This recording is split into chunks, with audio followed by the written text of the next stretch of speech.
안녕하세요, 닥터지비입니다. 오늘은 갤럭시 S20의 화면과 배터리, 보안 성능에 대한 정보를 다루도록 하겠습니다. 앞서서 카메라 프로세서 성능과 발표일자, 예상 가격 등에 대한 정보도 심도 있게 다루었으니 S20 시리즈에 대해 관심을 갖고 계신 분들은 닥터지비 채널에 찾아와서 영상을 확인해 보세요. S20 시리즈는 모두 3200, 1440 픽셀의 해상도를 가지고 있습니다. 화면 크기는 S20 울트라가 6.9인치, S20 플러스가 6.7인치, S20가 6.2인치 이기 때문에 픽셀 밀도는 동일한 해상도의 화면 크기가 가장 작은 S20가 563 ppi로 가장 높고 S20 플러스는 525, S20 울트라는 511 pp이입니다. 이 정도 화면 크기면 가장 크기가 작은 S20 모델이 아이폰에서 중간 사이즈인 아이폰 11보다 더 크고 S20 플러스와 S20 울트라는 아이폰 11 프로 맥스보다도 화면이 더 커지는 것이네요. 스티브 잡스가 10년 전에 아이폰 4를 출시하면서 이제는 사람 눈으로는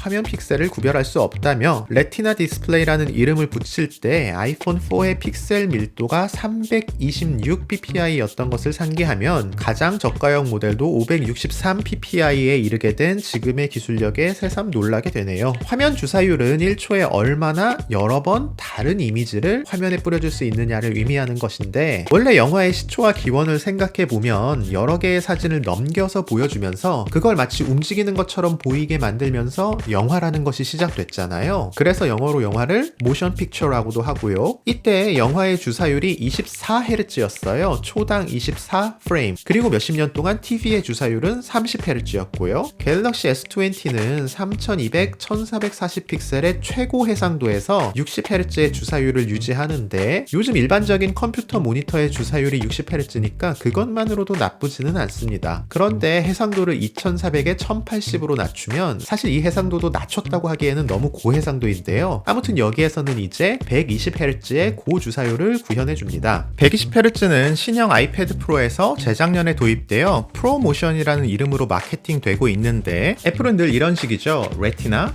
프로모션, 그렇게 단순히 326ppi라든지 120Hz 같은 식으로 스펙을 나열하는 게 아니라 그것이 갖는 의미를 일반인들이 이해하기 쉽게 마케팅 용어로 잘 변환을 해서 불러요. 아무튼 프로모션 기능이 들어간 아이패드를 실사용해보면 웹페이지를 빠르게 스크롤할 때나 운영체제의 애니메이션 효과마저도 훨씬 더 부드러워지는 느낌을 받게 돼요. 사실 처음에는 뭐가 달라졌는지 잘 느껴지지 않기도 한데 다시 60Hz로 돌아오면 그때서야 차이가 확 느껴지죠. 프로모션은 아직 아이폰에서는 도입되지 않았는데 이번 갤럭시 S20에서는 Full HD 해상도에서나마 먼저 도입이 됩니다. 120Hz 주사율로 화면 처리를 하려면 프로세서 연산량이 배로 늘어나서 배터리를 더 빨리 소모하게 되는데, 그게 최고 해상도에서는 120Hz 도입을 못하게 만든 이유라고 하네요. 이번 갤럭시 S20 시리즈는 전년도 등가 모델에 비해 대략 20에서 30% 정도 배터리 용량이 늘었습니다. S20, S20 플러스 같은 상대적으로 저가형 모델은 거의 30%가량 배터리가 늘어서 S20는 기존 3100에서 4000mAh로, S20 플러스는 기존 3400에서 4500으로 늘었고, S20 울트라는 기존 4100에서 5000으로 배터리가 늘었습니다. 예전에도 삼성은 인도나 동남아와 같이 전력망 등 사회 간접 자본이 아직 부실한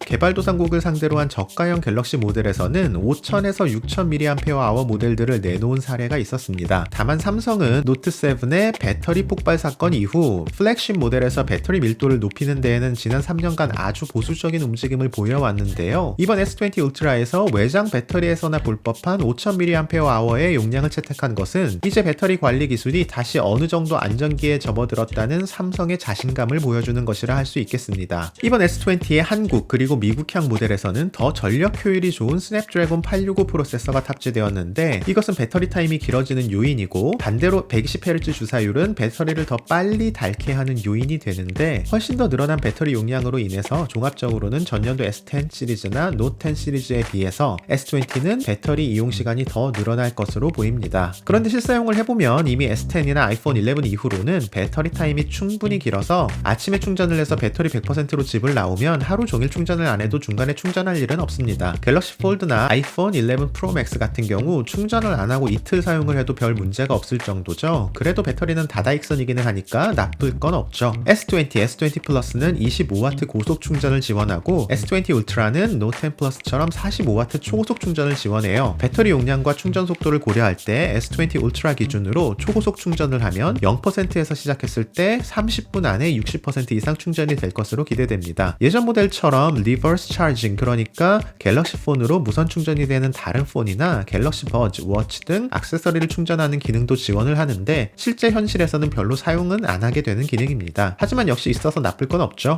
그리고 다들 잘 이야기하지 않지만 퀄컴이 스냅드래곤 865 프로세서를 출시하며 같이 발표한 3D Sonic Max 온스크린 지문인식 프로세서가 이번 S20에 들어갑니다. 작년에 S10이 지문인식 보안 사고를 크게 쳤지만 이번 모델에서는 정확도가 100만 대 1 수준으로 작년 모델의 5만 대 1에 비해서 20배 더 향상되었다고 하고 동시에 두 손가락의 지문을 인식할 수도 있게 되었고 화면상 인식이 가능한 면적도 17배나 넓어졌다고 하니까 한번 기대를 해보도록 하죠. 갤럭시 S20는 작년 9월에 출시된 안드로이드 10과 대폭 개선된 삼성의 원 UI 2.0을 기본 탑재하고 나옵니다. 자, 이렇게 정말 엄청난 스펙의 폰으로 무슨 일을 할 수 있을까요? 여러분의 의견을 댓글로 남겨주세요. 지금까지 닥터집이었습니다.